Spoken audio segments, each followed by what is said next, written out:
What's up, everyone? We got Koty from The Human Condition. Thank you for having me. I'm really excited for this. Yeah, dude, I'm pumped. So you guys are kind of like, just when you come to Nashville, like for us, you know, it's like there's two really big names that you learn really quick, and it's The Human Condition and Tell the Wolves. Yes, and absolutely. So yeah, so it's really cool. Like, thank you so much for coming. Like, it's really exciting and nerve-wracking for me. I was like, oh. That's why I was like, when I told you, I was like, so like scary to message. You know, I was like scared. I was like, they're just so good, you know? Nah, man. I mean, I wanted to do this. Like, being on a podcast is something I've always wanted to do. Yeah. And I saw Norman was on this one. Yeah. I was like, And like, I wanted to message you. Yeah. Honestly. Yeah, no, it worked out perfectly because, like, I got Norman on, and we, which I saw, too, that you play some Final Fantasy. I am very much into Final Fantasy as well. Yeah, yeah. Final Fantasy 9 was one of the first games I played on PlayStation. Yeah, so. That's dope. Is that your favorite? Oh, yeah, hands down my favorite. Really? Did you play 8? Okay. You're going to be real upset with me. I didn't really like 8. Yeah. And that I may have been, like, too young when I played it, because, like, the draw system, like, is kind of overwhelming for me. Yeah. It was a lot, yeah. But with like the remaster that just came out, I'm gonna pick it up again. Yeah, give it another shot. That's what I've been playing. I played a little bit today and everything. You don't have time like when you're a kid, you know, and that sucks. Oh yeah, exactly. So like I've just been creeping, you know, like through it and everything. But anyway, I guess going to the back. So Human Condition started in 2011, and like late 2011, and that was from Goodbye Apathy. Was like their kind of So back in like 06, 07, Goodbye Apathy started, and that band lasted until about 2011, and like there's member changes. Yeah, it's getting kind of stale, so they decided to change the name to Human Condition. Kind of changed styles a little bit. Yeah, and then I eventually came in around 2012. 2012, yeah, and I saw that you were actually going to play guitar for, like, there was in talks of you like playing guitar for Goodbye Apathy. There was. I did try out one time, and that's when they picked Ian actually instead.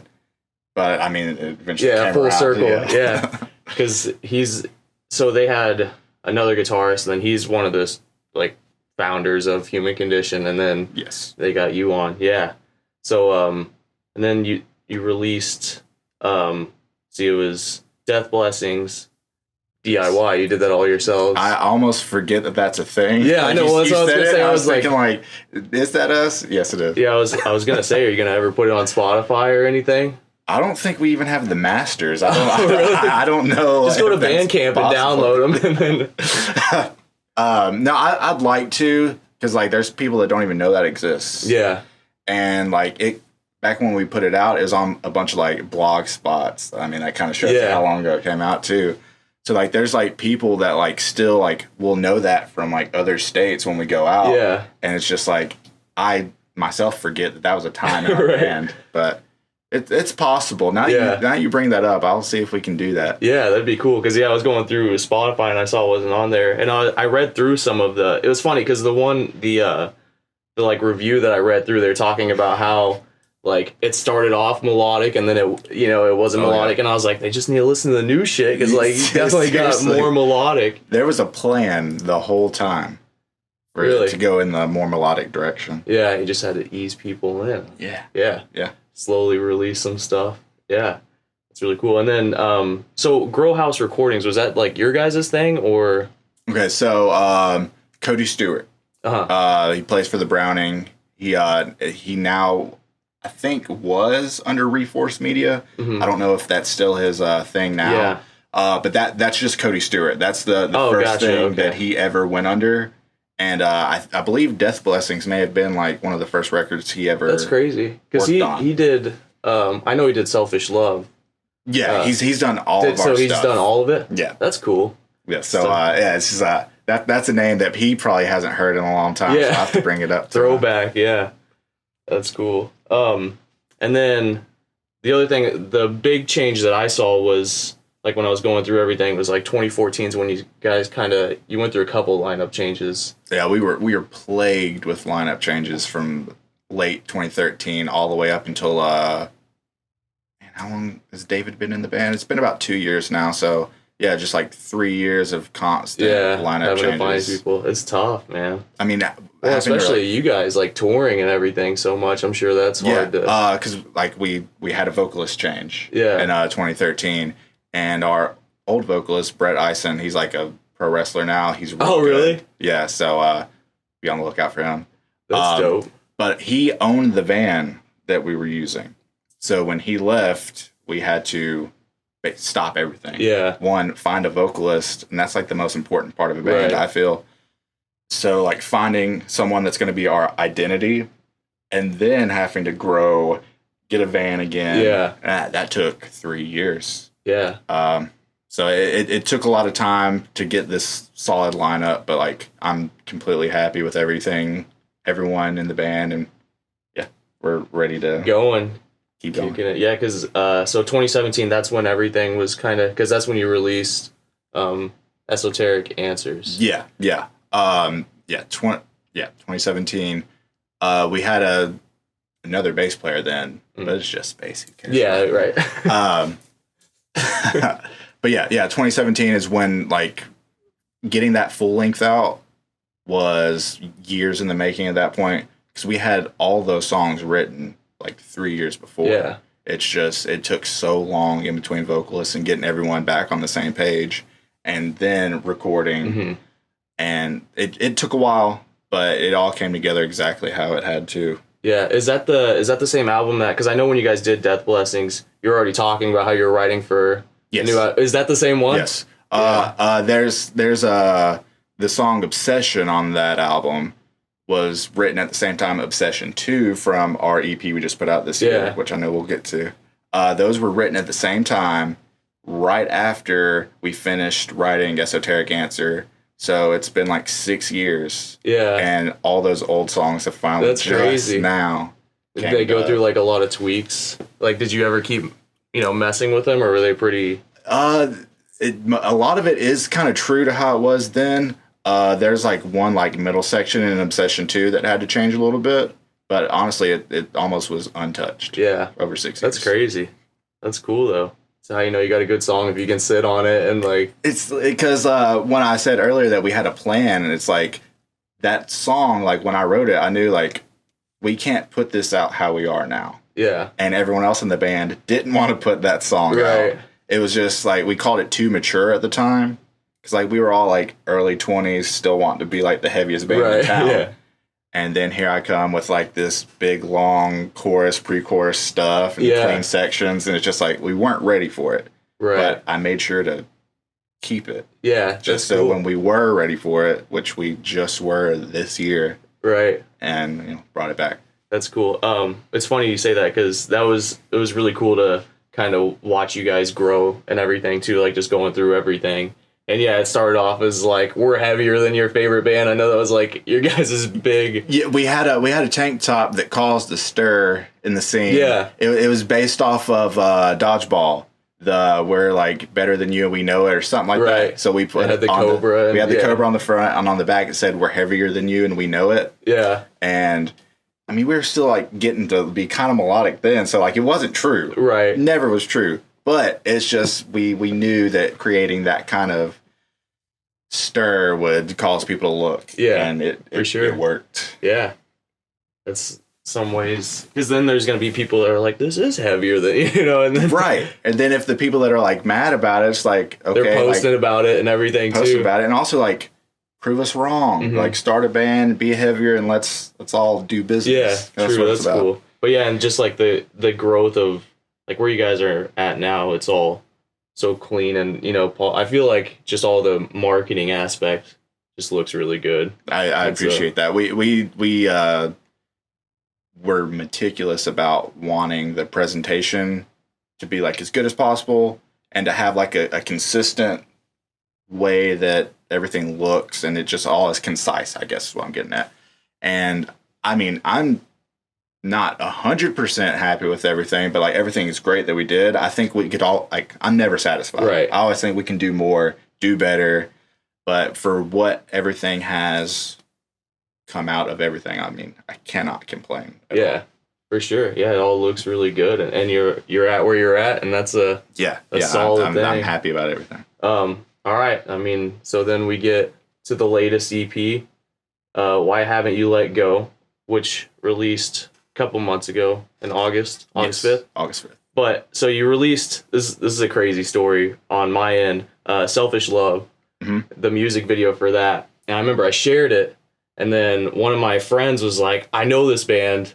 Like, his name was Stan Smith. Well, Stan Bakerton would be like his, and he was from Wichita, and he said that he tried to like book you, get you guys out there to book, which is where I'm from, and like he was like in our brother band, you know, like that. He played in a band called Untapped Market, and so yeah, he was just like, I know these guys, like I saw like when I was going through the post too, I saw that you guys said like, is there any promoters in Wichita, Kansas, and he like commented. It's just like this really weird, you know, like, because I'm really good friends with him, and then like moving here where it's a small world for sure, and like through the years, like we've met so many people through touring, and also like trying to be like active on social media. It's like when people move here, because I mean everyone moves to Nashville, almost no one's from here.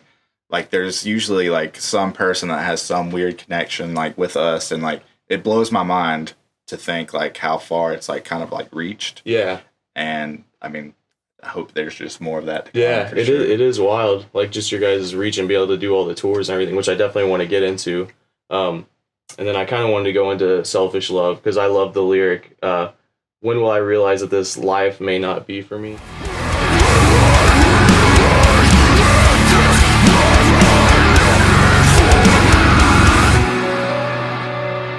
I thought that hit me hard. It can mean a lot of things for a lot of people. And like for our like lyrical content, like it's very important for me and for our vocalist Isaiah to have lyrics that aren't like too that you can't relate to, right? Because it's too specific. That's what I'm looking for. And like so, like when it's just it's not vague, but you can apply it to whatever you're going through in life, whatever that's going on that may not be for you in your life. You can take that lyric and I just thought that was such a great lyric because it's broad and because like for me it's just like I know people who, you know, just they're like not meant for this world kind of thing, and so that's like how I took it in that aspect. But I know that could be like you're pursuing something and you're like, maybe this isn't for me, and like there's so many ways to take it, and I thought that was really cool. And this EP was, I saw you said that it was written just kind of like different stages of like your guys's so I mean going back to like some of those songs being from 2013, like so for like that EP was 6 years in the making of me and just different stages of my life writing songs. And for like all the members of the band, we grew so much as people, and some of us were not even attached to this band going through things at the time we were working on this. And like it was just a culmination of so many years of work, and it really feels like just the closing of a chapter to start another. Yeah, that's awesome. I love it. And then so Shogunai. Yes. I listened to the pronunciation like 3 times before you came, because I was like, I'm gonna get it right, and then I didn't. But that means it can't be helped. Yeah, it's just a Japanese phrase that we don't like have a word for in English. But yeah, like so, if something just it is what it is. Yeah, you can't do anything about it. So you released a music video for that in October of 2018. Yes, which was awesome too. Yeah, my timeline's off. It feels like that was like not that so long ago. But then again, it's been a year. That is weird to think of. Yeah, we released our EP last October, and I was thinking about that. I was like, we haven't released a song in a year, because it doesn't feel like that, because you're just always working, you know, so to you, but like to other people outside, you know, time goes on. But yeah. Was that one done by the same people that did? Yes. It was Black Static Imaging? Yeah. Austin from the band Ravener. He did all those two music videos for us. They were great. We actually filmed Shogunai before the Selfish Love video, like months before, and then just how the way of editing things and when like Kyle from Body Snatcher was available and having to film that part, and then just scheduling things. It's just that video ended up being the first one, and then Shogunai came out later, even though it was filmed way before. That's crazy, yeah. It's weird how all that works out. We talk about it all the time, but like people don't see all the behind the scenes, stuff, and there's just so much that goes into it. And then I wanted to talk about Obsession. It makes more sense now because I did have a question about that, and having them written kind of at the same time, but doing like the two, like why, like what made you choose to go off of that song? So it's like going from Obsession and then doing a second. Right. When Obsession was written and then Obsession 2, they're both in the same key. And back at the time when they were being written, our old vocalist was very into the movie The Green Mile. And they were supposed to be called Roll On 1 and Roll On 2. Because in the movies, whenever they're going to like execute someone, they yell Roll On 1 for the first like electricity thing. Then Roll On 2 means like the person's about to get got. So yeah, it's supposed to be called that. Yeah. And the lyrics are going to be about the movie as a concept EP. So that's why they are always kind of a two-parter. Because if you listen to the end of Obsession, there's like a drum, like toms, which if you didn't know there was a part 2, you would think that's really random and it doesn't go anywhere. But it's the same rhythm of Obsession 2 that is now out, and people can listen to it kind of concurrently, and it'll kind of lead into each other. Yeah, that's cool.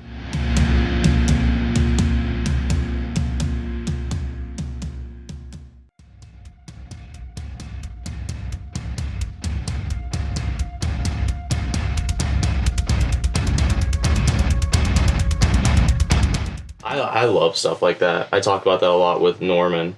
Like, just when songs play off of each other. Yeah. And... I can't confirm or deny that there won't be an Obsession 3 and make it a trilogy, because I love trilogies. Yeah, there you go. But it might be in the works. Who knows? That's cool. Yeah, and just, like, taking little pieces and transforming them and stuff. I think that's so cool. Yes. And then, Von Flew. Yes. That song like blew up. I saw it did. I that's one of my favorite songs that like I've ever written, and everyone really like stepped up for their parts in that song, and it couldn't have come out any better. Yeah, because I saw like just on Spotify like the numbers on that, and I was like, that's so cool. Yeah. Like, did you guys do any like marketing for it? Or was that just like from sharing? We got on some playlists. So, everyone wants to, like, break the Spotify algorithm or, like, figure out how to get on the big playlist. Because, like, Owls in the Attic, they got a song on, like, the metalcore playlist, like the Spotify branded one, as did Tell the Wolves. And it just happened overnight for them. Like, the curators just like, oh, I'm going to put that on there. Right. And for us, we talked to a couple different curators for some playlists and got onto those, and we happened to get on those at the same time that these curators were really like pushing their numbers and trying to grow their playlists. So for us to like, we got #1 spot on the playlist at the same time as he was really pushing it. So we just very mutually benefited from that. Yeah. So I'm cool. I'm very happy. And it's still like, it got us from like, we were at maybe 300 monthly listeners or something like that. So now we're like, consistently between 1,500 and 2,000, which is still like nothing like too huge in the grand scheme of things, but it's just like for it to be consistent at that still is because that means people are coming back, and it's not just like that one time they're shuffling the playlist. Yeah. Like that means people are coming back, and like we didn't do too much marketing with the EP. It just I honestly don't even know why. I think we did get like another like playlist placement with it, but. Like even when we first put out the EP, like the first week numbers on that was still like over 1,000 streams on each of the new songs that weren't out already. So like it's there. Yeah, like, no, for sure. Really you guys have a fan base, and that's the really cool thing, which kind of separates. It's like breaking past that. Yes. That there's like the local level, and then it's like breaking out of that to having like fans that are gonna kind of follow you, and are like engaged rather than just like your friend listening to the song and being like, yeah, man, that's really cool, you know? Yeah, it's I mean, it's hard to break out of the local level. It's hard to stay out of the local level too. And like for me, like I mean, we're always going to be a Nashville local, and I'm always going to rep the city, and I'm always going to feel like a local band from Nashville. Yeah, and so to like for me to kind of in my brain think that we are a regional band or whatever you want to call it, it seems like I'm just like thinking too much about that, or thinking it's like bigger than it is, but like it's honestly not for me to even like worry about at that point. But yeah, no, I mean it's hard to break out from the local scene for sure. Do you think that it came from all the tours? Because you guys, I mean, it was pretty much like you released Death Blessings and then just kind of started touring. We just kind of did it. Yeah. We did the DIY thing, I mean, at the right time, really. Had we not like had to have a bunch of member changes and we could have like consistently built off that, I mean, who knows what could have happened.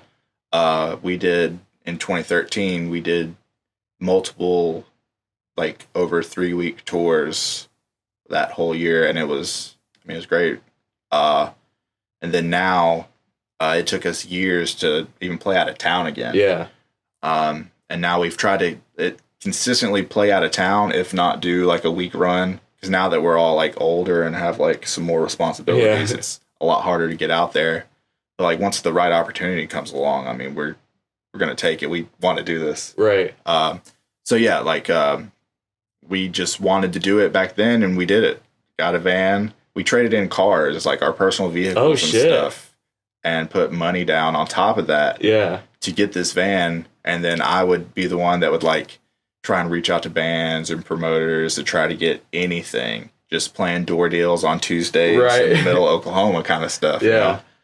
And like if you can get through the DIY stage and just like basically wasting your money and you still want to do it, then I mean, it's just you're made for that lifestyle. For sure. And I feel that all 5 of us in this band are made for that lifestyle right now. And yeah, we're gonna do it. Yeah, definitely. You're doing it. So yeah. I was gonna ask you that you did probably most of the booking for you guys, because I know that you do that here, you know, and like get bands on stuff. So I was wondering if it it started with right. Yeah, DIY booking really like taught me how the business side of it works. So yeah, I was the one that would do the booking when we were DIY, which I mean we still are DIY. We've only had like one tour book that had an agent attached to it. And like I would do it just because I was best at emailing and I wouldn't like misspell things. Yeah.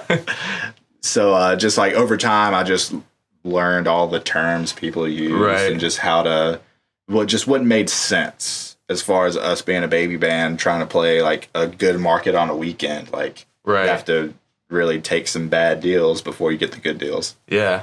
Did you do like an EPK and stuff? Like no, I still don't know how to do that. Really? I don't have a clue how that works. Yeah, because I've always thought about that for whenever trying to book stuff. I just all that stuff is over my head for sure. It's like learning a whole new thing. I honestly, like before we had like music videos and stuff, I honestly don't remember how I got any of the dates we did. Yeah. I think it's more of like trying to like show trade back then with bands in other cities. Yeah. Saying like, if you help us out here, I'll get you a show in Nashville. Knowing that like the deal I'm going to be able to get them in Nashville is horrible. Right. But I'll still try and get them a date in Nashville if I can, you know. So yeah, basically show trades is really how it started and how it should start for young bands trying to do the same thing. Yeah. Yeah, that's a good idea too. Because then you kind of build like those connections. You ever talk to anybody that, is anybody else still going on that you met from back then? Or? Oh, yeah. We've played Augusta, Georgia twice this year. And that was one of the cities where I knew a guy. He helped us get booked. And, I mean, to this day, 6 years later, we still have a relationship with them. And we love playing there. Was that the Blood The Bloodfest? Yeah, Bloodfest. It was like 100 degrees or something like that. That was, it'll go down as one of the best shows we've played, just for what it was, but also one of the worst shows we've ever played, also for what it was. Because, I mean, like, going out of town to play with Acacia Strain, Kubla Khan, on a big fest with all your, like, friends' bands and hanging out all day, that sounds cool. But also, on the other hand, it was 100 degrees outside. It was hotter in the venue than it was outside. It was like 300 people in a real small, tiny space. And also, we were the lightest band on the bill. Oh, really? Yes. And hell yeah. It was not our crowd, which I mean, I love everyone was there. And I know not everyone's going to be into the same stuff. Right. But, like, we're like not like a Ride Bell beatdown band. Yeah. Like, what's hot right now. So, like, not everyone was into it. But I still had a great time. Wouldn't trade it. It was great. Yeah, that's cool. So when you're talking about how you kind of had the idea of where you guys are going to go, did you always want to go to like clean singing? Yes. I always at least wanted clean singing. Just because I when I was growing up and first getting into playing music and playing guitar, I liked like Avenged Sevenfold and Trivium, Bullet for My Valentine, that kind of stuff. And I'm not saying I ever wanted to be that kind of band, but it's just where I got my start. So like metalcore, like that's what I always kind of want to be. Yeah. Even if it's not the cool thing at the time or anything like that, like that's still like where my songwriting brain is, and also it's where my heart is. Yeah. If you want to say that. Yeah, for sure. I think that it's cool to blend. I think it's really cool when you can take like the really heavy shit, and then also mix in, the melodic. It's hard, to like make it really fit together, and like making a song that is a concise thought that can go from a really heavy thing to a singing chorus back to a heavy breakdown and then a bridge section back into the chorus, but it's also very heavy. It's not easy. Yeah, it is. That's just songwriting in general. I feel like it's always like, how do I make this work and flow? And that's what we're trying to learn right now. Yeah, putting the puzzle pieces together. Yeah. It's usually like for me, something I focus on early on in my like songwriting history is transitions. Yeah. I mean, you can write a good riff or a good breakdown or a good chorus, but it's how you go out of a riff into a breakdown or out of a breakdown into a chorus or something like that. It really is the key to making it fit, of course. But like, I remember one of the bands that I really paid attention to for transitions was Veil of Maya, actually. And like, we don't sound like them at all, and I barely listen to them now. But yeah, they're like a big band. Like, I really thought like transitions were very important. Yeah, I feel like that's the hardest part too. Like, oh yeah, because I don't know, there's something about, even if, which we're kind of getting better at now, because the next riff will kind of play off of, like, when I was a kid, I would just write something and then I'd write something else and then just, smash them together. And so now I try not to do that, but I feel like I've always struggled with writing good transitions. And that we have one song in particular that stands out for me with that. It's our song Exonerated off Esoteric Answer. Like the riff in that's really hard. And so I knew that the chorus was going to be the next part of the song. So for me, like I was thinking, okay, so my hand is up here for this riff and I need to be down here for the next lead. What do I do to get there? So I thought of like a transition riff and you put a fill under it. And not only does it sound cool, I'm also exactly where I need to be for the next part. Sense. Yeah, so being, I guess, economic, one of those words is the right way. Well, and that stuff probably comes from like playing so many shows and you're like, I have to be able to do this live. Yes. Oh, yeah, that is definitely something that people, I think in their songwriting, they don't really think about is playing these songs live. Yeah. And like, you have to be able to stand there and possibly have to hit a button on your gear when also you have to go and do this stuff. So like, you really, like, you got to work smarter, not harder. Yeah. For being able to play the songs live, even vocally. For sure. Our song Shogunai, when our vocalist wrote like the vocal melody for like the chorus, and how like in the middle of the song, like it plays like 16 measures of him doing like the pitched yelling. It wears him out. Yeah. And I don't know if there was a ton of thought put into like, we have to do this live. But like we figured it out and stuff, like, so it works, but you got to really think about what you're doing in the studio. Yeah. Because it's got to translate. That was our biggest mistake, like on the EP. First, we just met Huff. And so we were kind of learning what he could do, and we figured out he could do those, like, you know, those pitch screams and like sing really high. Yeah. So we just went like the entire EP. And so that's why, like, we're trying to figure it out for live and stuff now. And that's why we've been practicing a lot, you know, more trying to get back into playing live. And but it's pretty much like reworking the entire EP, like vocally, because it doesn't make sense to be able to sing at the top of your range for, you know, 35 minutes. And it's like, I don't know why we didn't think about it. Exactly. But. I mean, even if it's not like one part in a song that's hard, like you also have to think your 30-minute set, like what you're going to be doing the whole time. Yeah. So it's, you learn from it. Yeah. Everyone needs to make some mistakes to learn from. Yeah. For sure. Yeah, definitely. And that's just the joy of music and going on. I always think about that, like people I played with as kids and stuff. And it's like, just how much more you learn, you know, because we kept doing it. Yeah, for real.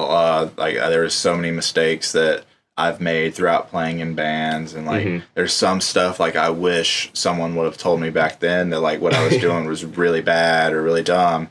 But then again, like I learned a valuable lesson that I can pass on to someone else. Yeah, exactly. And a lot of times, like somebody might warn you, but you don't really understand until you like do that mistake, and you're like, oh, okay, now. Some people did warn me, I didn't listen to it. Just like now it makes sense. Like you were right. Yeah, you know, because especially when you're a kid and you're like, I don't know for you, but like playing guitar and stuff, and when you're 17 and can sweep, and you know, like that's all really cool. So you're just like, I'm just gonna write this ridiculous stuff, and who cares? And then you try to play live, and you're like, well, I'm really bad. So, my first band, I was actually a vocalist in.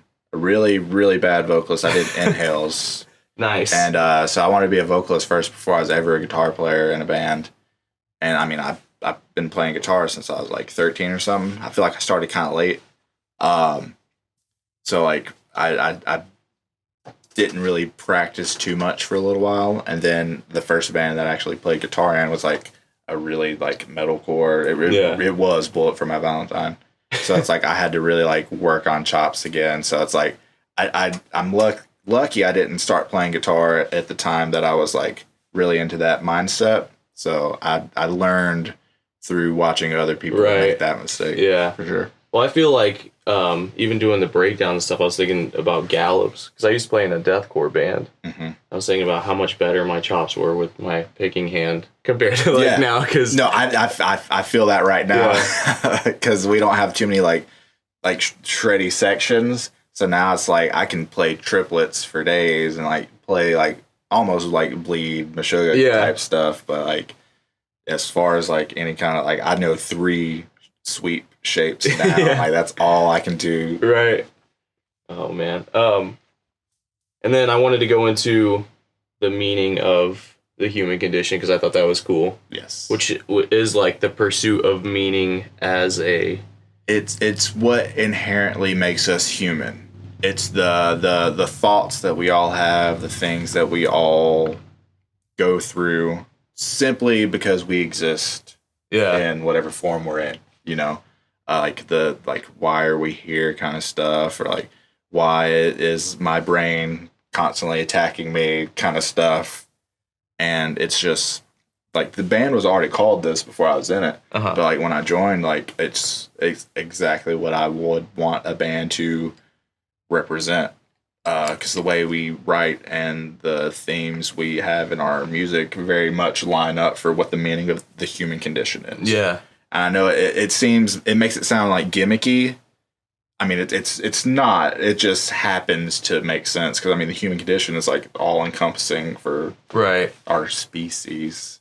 Are you guys big into like the questioning of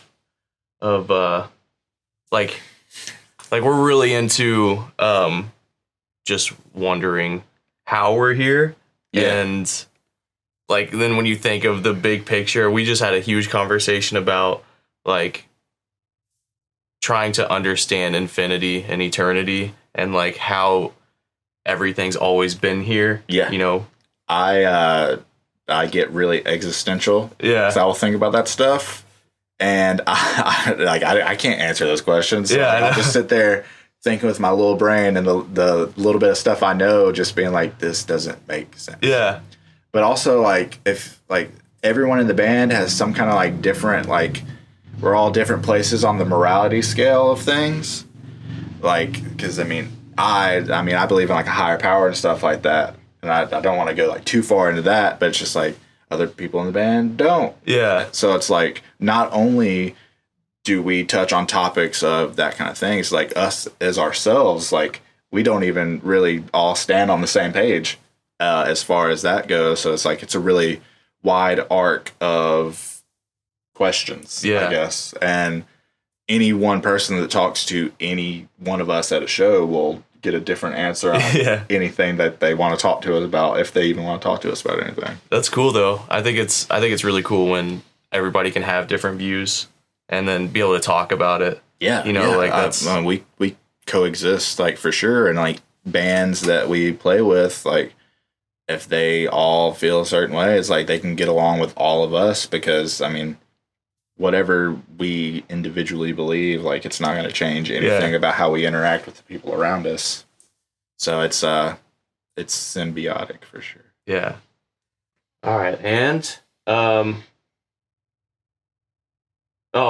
I saw that you released, I can't remember if this was for Death Blessings. It was, the Guitar Pro tabs. Yes. Was that for Death Blessings? Yes, it was. Yeah. Also, a little thing I picked up from watching the Norman episode of this is talking about Guitar Pro riders. Oh, yeah. And I was sitting there thinking, like, do you tab out before you? I will sit there with a guitar in my hands, and like I'll come up with a riff first when I'm playing, and think, okay, this is something. Like, I can hear and feel I can make a song around this. And I'm horrible at like retaining riffs. Yeah. Like, if I don't write it down, I'm going to forget it. For sure. Even if it's the best thing I've ever written in the world, I'm going to forget it. So I use Guitar Pro as a way to have like a riff bank. Mm-hmm. So I have stuff from years and years ago. I've been using Guitar Pro for probably 12 years. Yeah. So I have stuff that's almost that old that I've kept around just in case I can use it for anything. So yeah, I don't write in Guitar Pro. I write with Guitar Pro. For sure. That's how we do it too, is like whenever which is the process we're in right now, I just spent 4 hours tabbing out, like going through and tabbing everything out, which is always but I'm really good at the hotkeys now. So. Yeah. Oh yeah. Like I can tell you what every like MIDI note of the drums are. 52 is the China, 40 is the snare, that kind of stuff. And then knowing like your control, blah, blah, blah. Yeah. So I know all those too. It changed the way I look at songwriting. If I hadn't have discovered Guitar Pro or any kind of like tabbing software, I wouldn't be the songwriter that I am. I would be sitting here right now. I bet. Because it taught me about notation and thinking about how the drums work with a song and how guitars layer on each other. Because, I mean, I can essentially write my leads over a pattern right there and not need another person or have to sit down and have recording software. I can instantly hear if something kind of works. And, like, some people will talk about how, like, since it's, like, old MIDI notes that... Because I still use Guitar Pro 5. I don't mess with 6, 7, 8, whatever. The realistic sound. Yeah. I remember when those came out, yeah. So I still write using what it sounds like real video game. Yeah. No, I love it, man. Because then you like... Because I started by writing... I would actually write my music in... I use Tux Guitar. It's like the free version of Guitar. I've had that before. Yeah. And I would actually write my songs like that, and it wasn't really until I moved here with him and he showed me how to record and everything, and then I switched to trying to write with the guitar and then going back, and because I have to tab, like Norman when he was talking about how he can just retain, I'm like, that's ridiculous. Like, yeah, like those Death Blessing songs, like some of them I cannot pick up a guitar and play that for you right now. They're gone. but you really learn to like get down to the MIDI. Like I used to like send myself the MP3s of the MIDI and then just like listen to it. Absolutely. I mean, it every single note matters, and that's what it showed me. Because like you could change one note in a riff, and it completely changes everything. Yeah. And like if you're sitting there playing guitar, you may not think to do that, or you may not even. It won't happen. So like being able to really just be meticulous and scrutinize every single note, it just you put out a better product, I think. Because you have every opportunity to make it a better product. Yeah. So I definitely think that there's a time and place at using it. I don't think it's bad to use at all. And like I think that people who use it too right, I completely understand, because especially when I would do like dueling guitars and stuff, you know, I would always write it out. I'd always do fifths back in the day. That was my harmony, because it was, you know, just 5 notes up or down. Yeah. But yeah, fifths. Yeah. There's it makes me think of I would do fifths for some things, but I would do an octave fifth. Oh yeah. So it's kind of made it sound like the band Death, and like it just made it sound like really evil. But yeah, messing with harmonies is always fun. Yeah. But are you going to release? Have you thought about releasing any more or just uploading them to Ultimate Guitar? I could do that tomorrow. The only problem with that sometimes is like what I still have, like the last time I touch a song in Guitar Pro from when we start tracking it and actually have like a producer's ear on things, and some things will get moved around. Yeah. So like what you are hearing may not be completely true to what the last thing I did to it on Guitar Pro was. Yeah. But I mean, like Von Flew, I could put that one up tomorrow if I wanted to. Like Shogunai, the middle section, kind of like what I call the North Lane part, was a complete accident. We were with Koty tracking, and he was like editing something, but like the DAW messed up and things got moved around. So like there was like a bunch of space with just like the backing track stuff playing, and then the way that the breakdown came in was just not right. But like I was sitting there laying on a beanbag, and I was very tired. I don't know why, and I just remember hearing that. I was like, "That's it. We need to do that." That's wild. So we like transformed the part into what it is now. But it's like we technically didn't even write that. That was the universe saying, "Here's right. Here's the part for you." That's crazy. It's a cool story. Yeah. So do you change things often? That's cool that you can go to the studio and like still tweak things. Yeah, because like we've done every studio session with Cody Stewart. He used to play drums in our band. Yeah. Then he left us to go play for the Browning, and that was a very good decision for him. Yeah. But yeah, like we still work with him for everything. But now he's like moved out to LA, so like whenever we need to go in for some other stuff, we need to like figure that out. But like he's really been the sixth member of this band from the inception of it. Yeah. He's always been. So you trust his, you know, like whenever he says something. Absolutely. That's good to have. Yeah, so when he gets his hands on something, like he knows what we like and what we want. And since we trust him, like that's how some things will change a little bit. Yeah.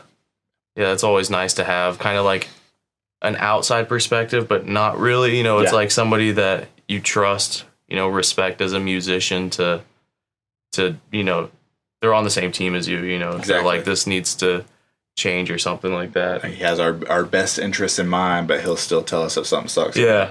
Yeah. It's always nice to have. It hurts, but you need it. Yeah. You need someone to tell you that something sucks if it sucks. I believe that. You get better though. That's the cool thing about bands too, is just being able to like have people that you trust, and if they're like, this isn't good, you know, it might hurt in the moment, but you're like, I respect that they think that I can do better. Yeah, and that's a perfect way to put it, for sure. Like when you hear criticism, I'm gonna steal that. Just knowing that the person thinks you can do better. Yeah, that's such a good way to put it. So I try to be constructive when I give criticism to people, just because. I mean, if someone asks, I'm gonna give them what I actually think. I'm not gonna lie to anybody. So like I try to like impart some stuff to people if they ask for it, or sometimes if we're just in conversation and I'll ask, hey, can I let you know this thing I thought of for your set? Instead of giving like the, hey, that was a cool show, and then not saying anything about it. Yeah.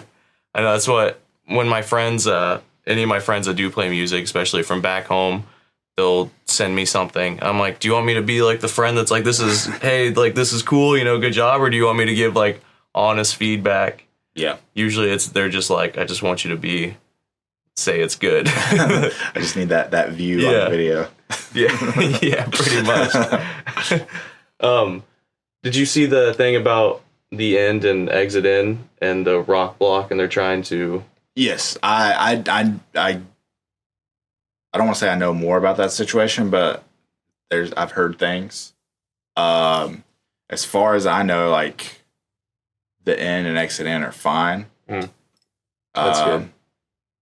But then again, I may have not heard anything else yet. But so I don't know like the full story of why. I just know that it's like not that big of a deal right now. Yeah, that's good. Yeah, but it would seem weird to me for them to like tear it down, because those are kind of iconic venues. So I mean, like in that little strip, like a lot of people, well, there's just a few people that own all that stuff right there anyways, and those people own some other venues in town too.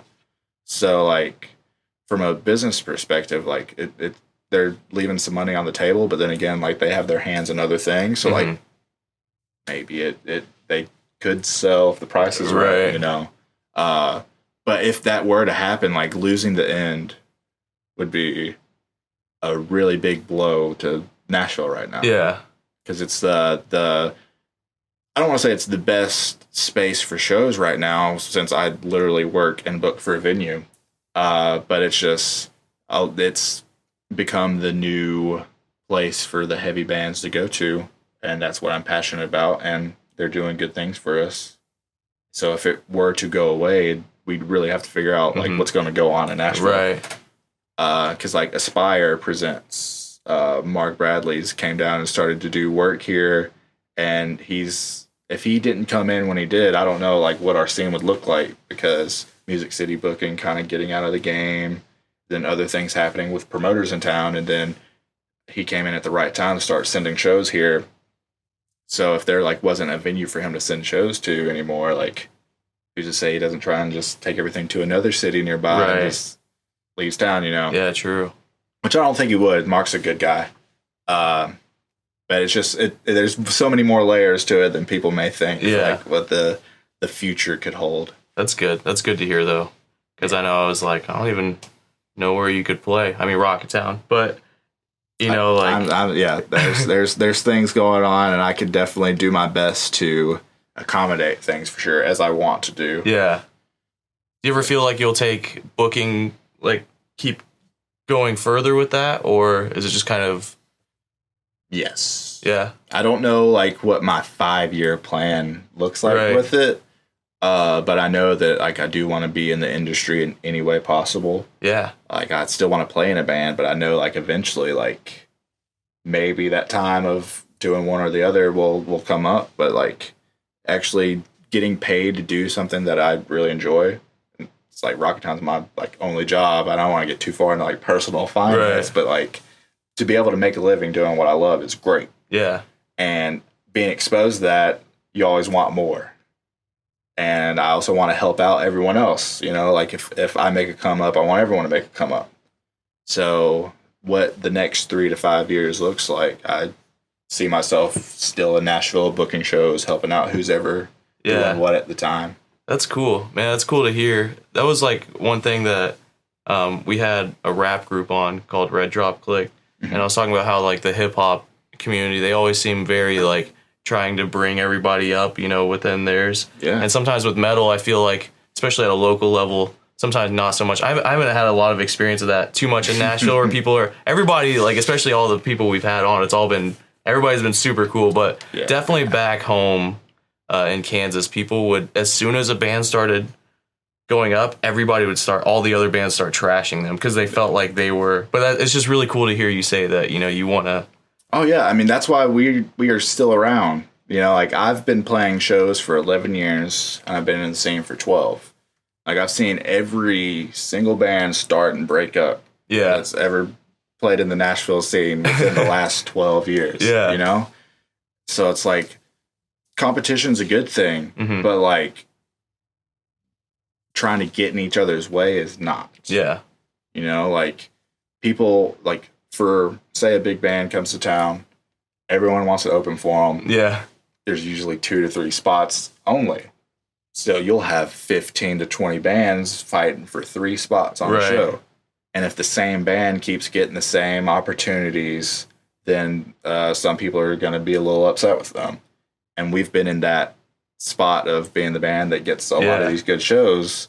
And so throughout the last 7 years of my life, there's just been like a constant thing of like people like respecting us for being around for a long time, but there's still that thing of like these new bands that start coming up and they want a piece of this. And it's like, I want bands to come up and be successful, you know, but like we're also still here too. And like, I want to play the cool shows too. And you work for it, you know, and like that's the thing that people have to remember is you guys have put in a ton of work. Yeah. You have to work for it. And like, so it's like, I'm not gonna move for anybody. You know what I mean? So if someone's putting in the same work, they'll get the same opportunities, and it has nothing to do with us. Right. So like their feelings on the situation may be a little misplaced. Is don't focus on what we're doing. You should just be the name that's next to ours too on the show. Yeah, exactly. So.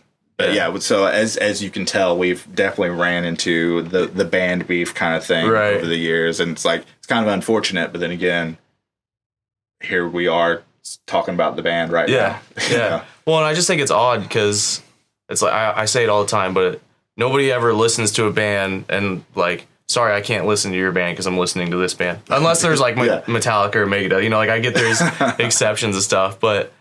Like, if a band's doing good, that's awesome, and, you know, because, like, that's your scene, and then, you know, like even playing a show with you guys, that's people coming out because they know you, you know, and that's good for the other local bands. Exactly. You know, it's like, as everybody kind of grows, then the scene grows. You know, I think everybody talks about how, you know, the scene's dead, but I don't think it's quite that. I think if everybody... That phrase is definitely a triggering one for me.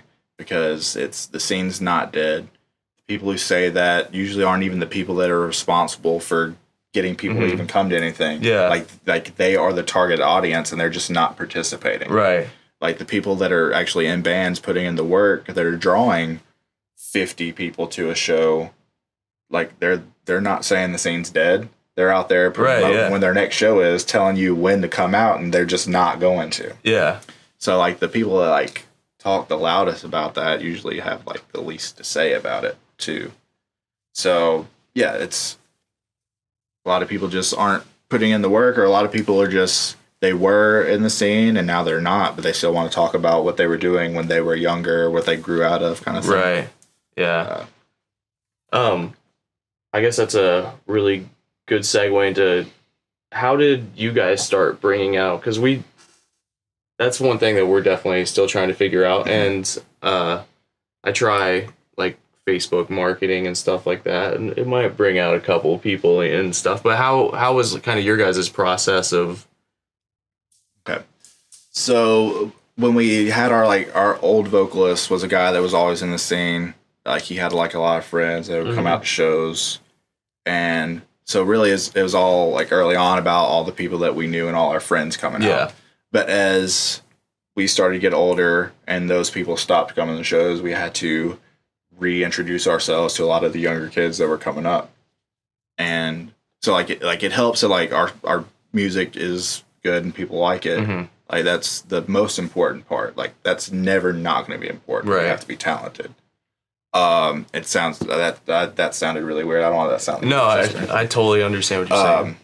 But the second part is just making someone feel like they cannot miss the show you're playing. Yeah. You have to give them a reason to spend $10, find parking, and not do that cool thing they have at their house. Right.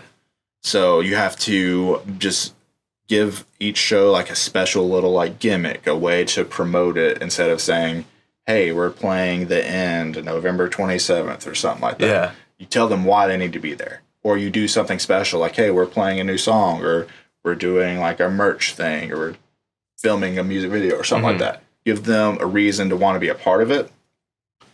So that's the second point.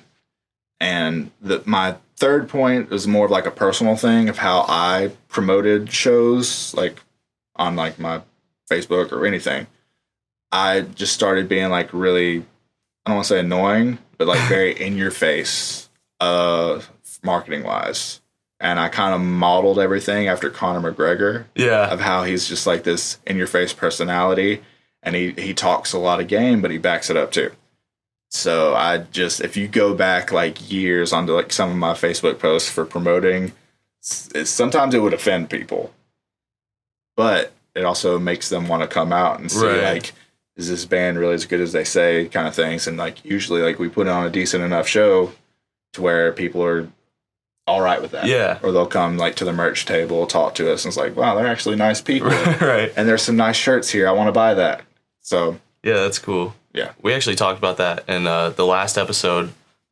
Just being so confident in your ability to, I guess it's like provide value to somebody. Yes. And that probably comes from time and, you know, and understanding that you know that you can put on a good show because you've put on multiple good shows. Yeah. You know? Yeah. You have to have that experience, you know? Yeah. So you have to be the band that plays first and gets 10 minutes sometimes. Yeah. And then the more you do that, and the more you try and fail things, and like you accidentally do something and people will come up to you and say, hey, that was a really cool thing that you did and you didn't intend to do it. And then you keep doing it other times. Like one thing that I tried to like gravitate to that was completely incidental was making really weird faces. And I steered hard into that. And like people were just like expecting it. And like I would talk to other people that were their friends if I was like at another show and telling them when I'm playing a show. And then their friend that I know that had seen us before would tell them, oh, like just whatever thing we were doing at the time or why that person should also come with them to the show. Like, oh yeah, this guy, he's the meanest looking person I've ever seen on stage. And like whether that's true or not, the person still kind of wants to know. Right. So it's like even like dumb little stuff like that. But like every single little personal conversation you have could potentially bring 1 to 5 people out to a show next time. That's a really good way of looking at it too. Because like in the moment you might not like, oh, it's one person, but you do that consistently over years, you know, and then that all adds up. I feel like whenever we play a show and if there's like 100 people there, we know 80 of them. Yeah. Like they're like legitimately like our friends. Like, so it's like I have some kind of personal connection with almost anyone that's going to be at a Nashville show. Whether like we hang out, it's like a different story, but it's like we still know them, and since they feel a connection to us, they'll gladly come see us because it is like seeing their friend, but they're also a participant. They're also just a paying customer that helps out everyone. So you really, I don't look at it as fans or anything. It's like my friends coming out. Like, there happens to be a lot of them. Yeah. You're providing value. You're giving them. Yeah, that's cool. I like that. That's just, I feel like that's the tough thing. And especially, you know, just for us. And I always try to think, but I think it's also just gaining that experience and being out there. And being out there, even if you're not playing a show, going to a show. Because see, like with what you have here, this podcast, so good. You not only are building a platform for yourselves, but like having other people be involved, and then you could go out to a show and be like, oh, that's that guy that does that podcast. Yeah. And then like, oh, and his band's really cool too. Like I want to go to their show or I want them to play with us. Yeah. So it's like you're providing so much value to people just through doing this. And I feel like this is a great thing to use to take yourselves to the next level. Yeah. So yeah, I would just say go to more shows. Yeah. And keep doing this. For sure. And like play shows too. Like I feel like it's this you don't want to play a show until you think you're good enough to play a show. But to get good enough to play a show, you need to play shows. Yeah. You know? It's so I think we're kind of getting over that. And it's like, let's just suck for a little bit. And not suck, but you know what I mean? Like, yeah, be not as confident. Right. So, yeah, I will put your name out there if anyone is talking to me about needing bands for something. Oh, yeah, thank you. If I have an opportunity myself when I'm booking something, I would love to have you guys out. Like, you're always on my mind for, like, shows that you guys would fit on. Like, I haven't forgot anything about you guys for sure. So I will have you out when you're ready and I have the right opportunity. And if anyone else has an opportunity, I'll try and help out with that as well.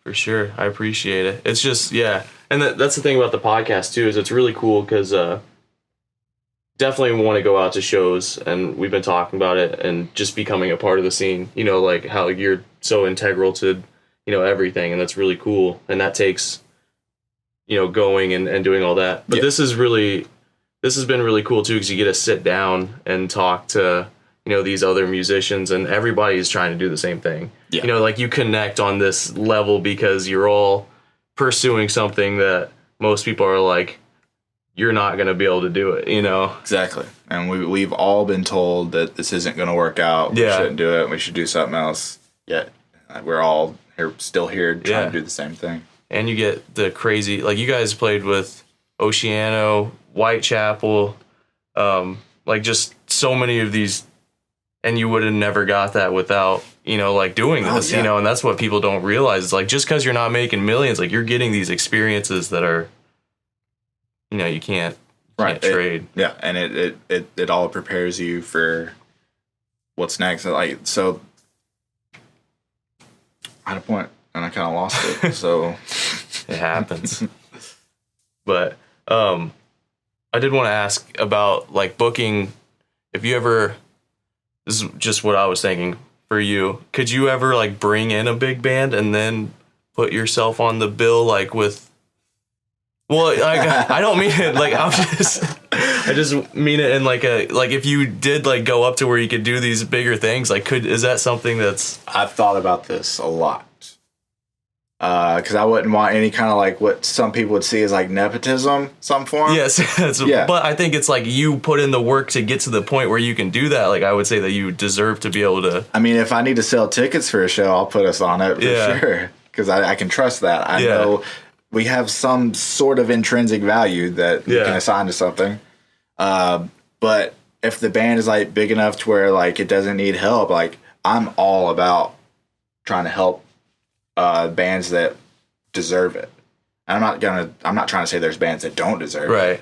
But it's just like, even like for every CD release show we've ever done, anything where it's like a special show that like we headline and set it up, I always try to get bands that aren't all on like the same bills. Yeah. It's like we did our tour kickoff earlier this year, and I had Rome Zoetta play, Purity Among Thieves. And it was just, I gave Oblique their first show in Nashville. I don't know if they may have booked like another one beforehand, but like it was supposed to be like their first show. Yeah. So it's like Rome Zoetta, they usually don't play with super heavy bands like that. But I'm very good friends with Camden, and like I just wanted them to play because they're our friends. And Purity, they're young kids, and then giving a band their first show.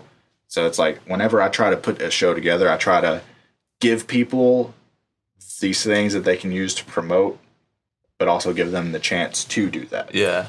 So if I got to the point to where I could bring in a lot of these bigger bands, I would try to do the same thing, just because it creates an environment for success, for one, and two, it's just people remember that. Yeah. If you throw them a bone, they'll throw you a bone later on.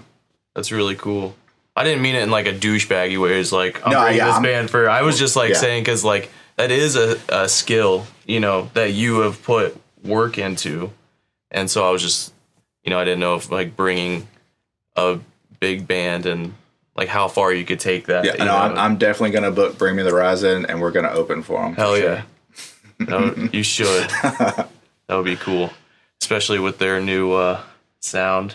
Yeah, they are like the one band where like whatever I'm listening to in life at that point, they put out the album that fits with that. Yeah. So like from growing up as a kid, when they put out like their first full length, and I was super in like to that nasty deathcore with ignorant lyrics. And then as they grew, so did my tastes grow.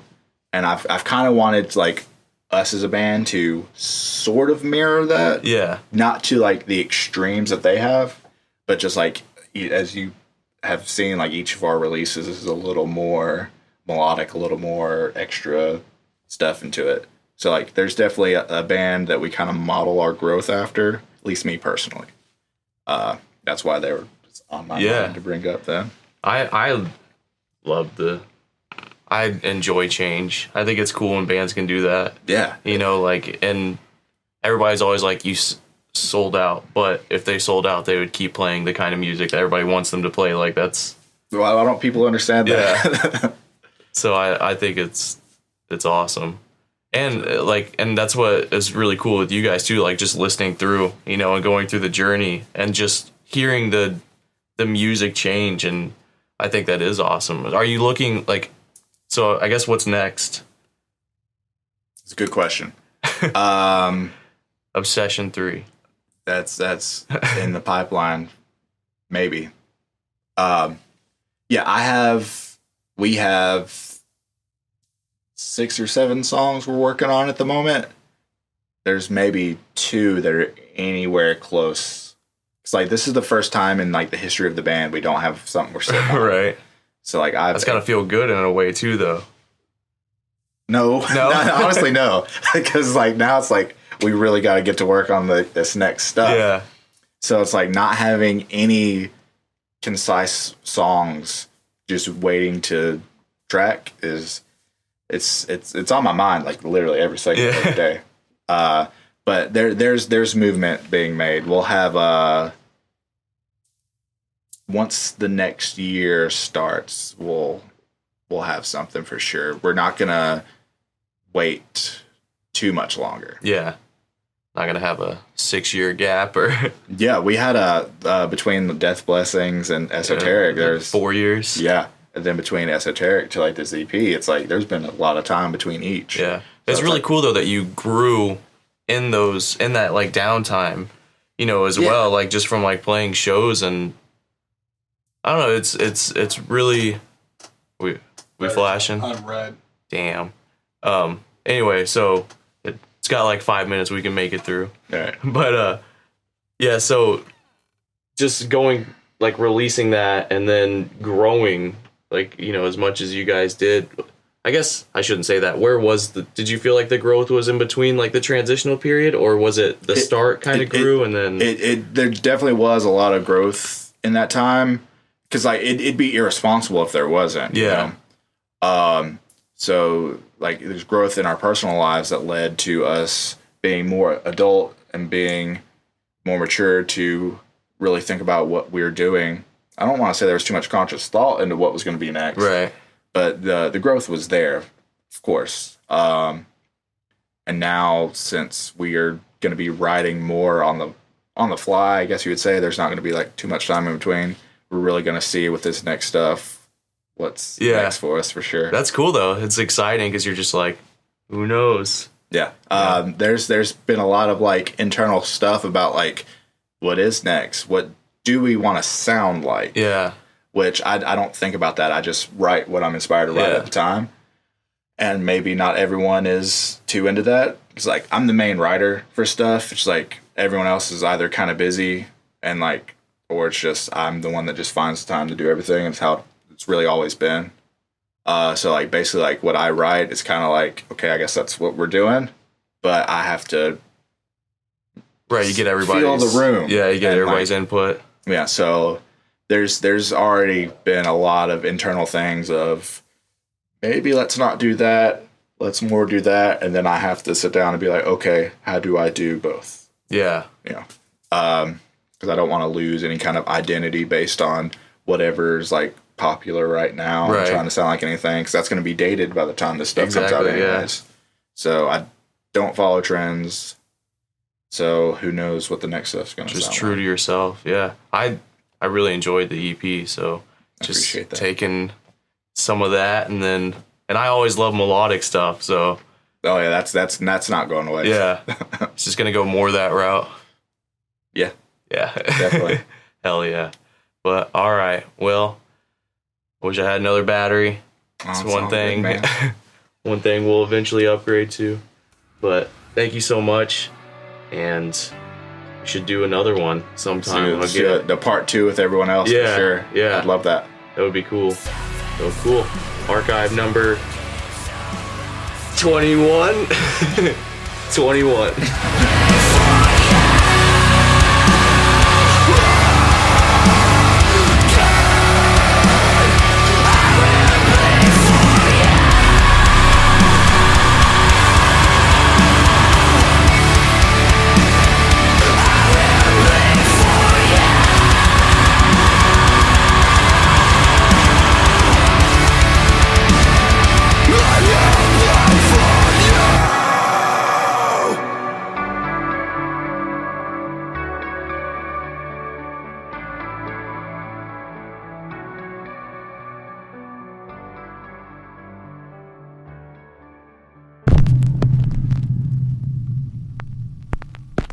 Thanks for checking out the video, guys. Like and subscribe. Hit that bell icon for notifications. If you want to take it a step further, we got a Patreon page. Help videos like this keep coming. Thanks, guys.